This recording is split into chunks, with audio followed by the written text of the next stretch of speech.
एक शिष्य अपने गुरु के पास गया और पूछा, गुरु, लोग खुश रहने के लिए क्या चाहिए? गुरु ने पूछा, तुम्हें क्या लगता है?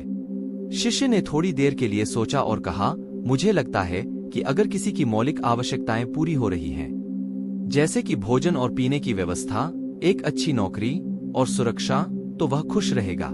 इसे सुनकर गुरु ने कुछ नहीं कहा और शिष्य से कहा कि वह साथ में एक टहलील के लिए चले।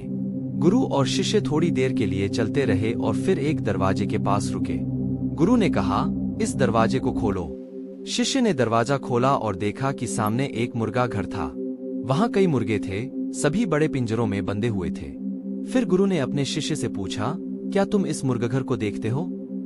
हाँ, शिष्य ने कहा। तब गुरु ने यह पूछा, क्या मुर्गे खाना पाते हैं?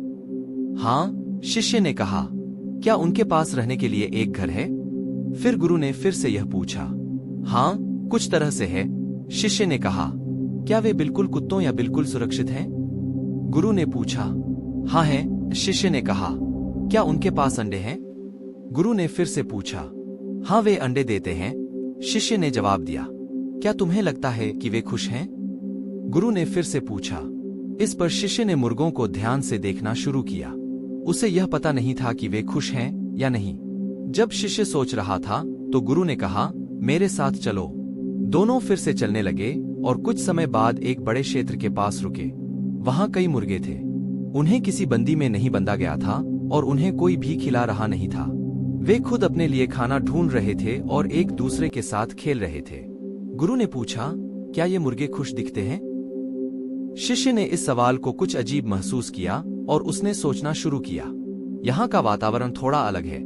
यहाँ की मुर्गियां प्राकृतिक तरीके से जी रही हैं, खाती पीती हैं और स्वस्थ दिख रही हैं। तब एक दबी आवाज में उसने कहा, हाँ, शायद। गुरु ने कहा, बिल्कुल, ये मुर्गियां खुश हैं।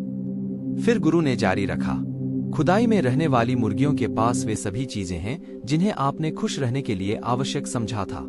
उनकी मौखिक जरूरतें जैसे भोजन, पीने का पानी और आश्रय, सब कुछ है, लेकिन क्या वे खुश हैं?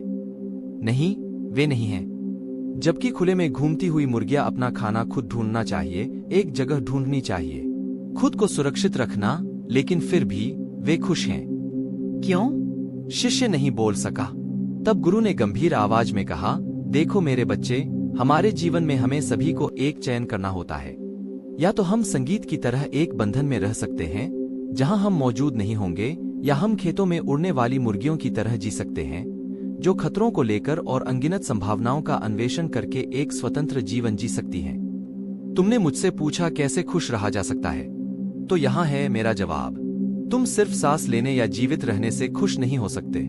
खुश रहने के लिए तुम्हें जीवन को स्वतंत्रता से जीने का साहस होना चाहिए। शिष्य और गुरु की कहानी हमें सच्ची खुशी और हमारे जीवन में किए जाने वाले चयनों के बारे में गहरी सीखे। वास्तविक खुशी बस भोजन और एक सुरक्षित रहने की जरूरतों से ही नहीं आती है। बराबर, वास्तविक खुशी अधिकतम यही है कि आप अपने आप से रहें, चुनौतियों को स्वीकार करें और जीवन में अनिश्चितताओं का सामना करें।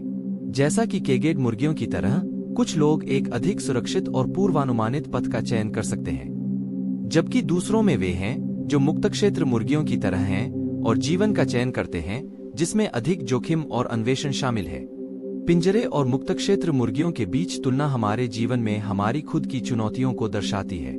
पिंजरा आत्मलगायित सीमाओं, अज्ञात के भय और स्वतंत्रता से बाहर निकलने की अनिच्छा को प्रतिनिधित्व करता है।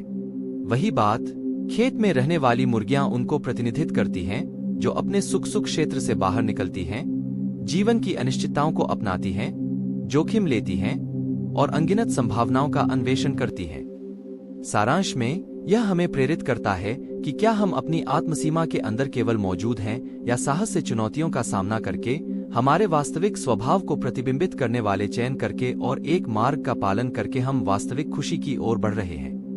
यह हमें याद दिलाता है कि वास्तविक संतोष सुरक्षा के बाह्यिक संरचनाओं से नहीं आता है, बल्कि उद्दीपन और अन्वेषण के जीवन की ओर बढ़ने की आंतरिक स्वतंत्रता से आता है।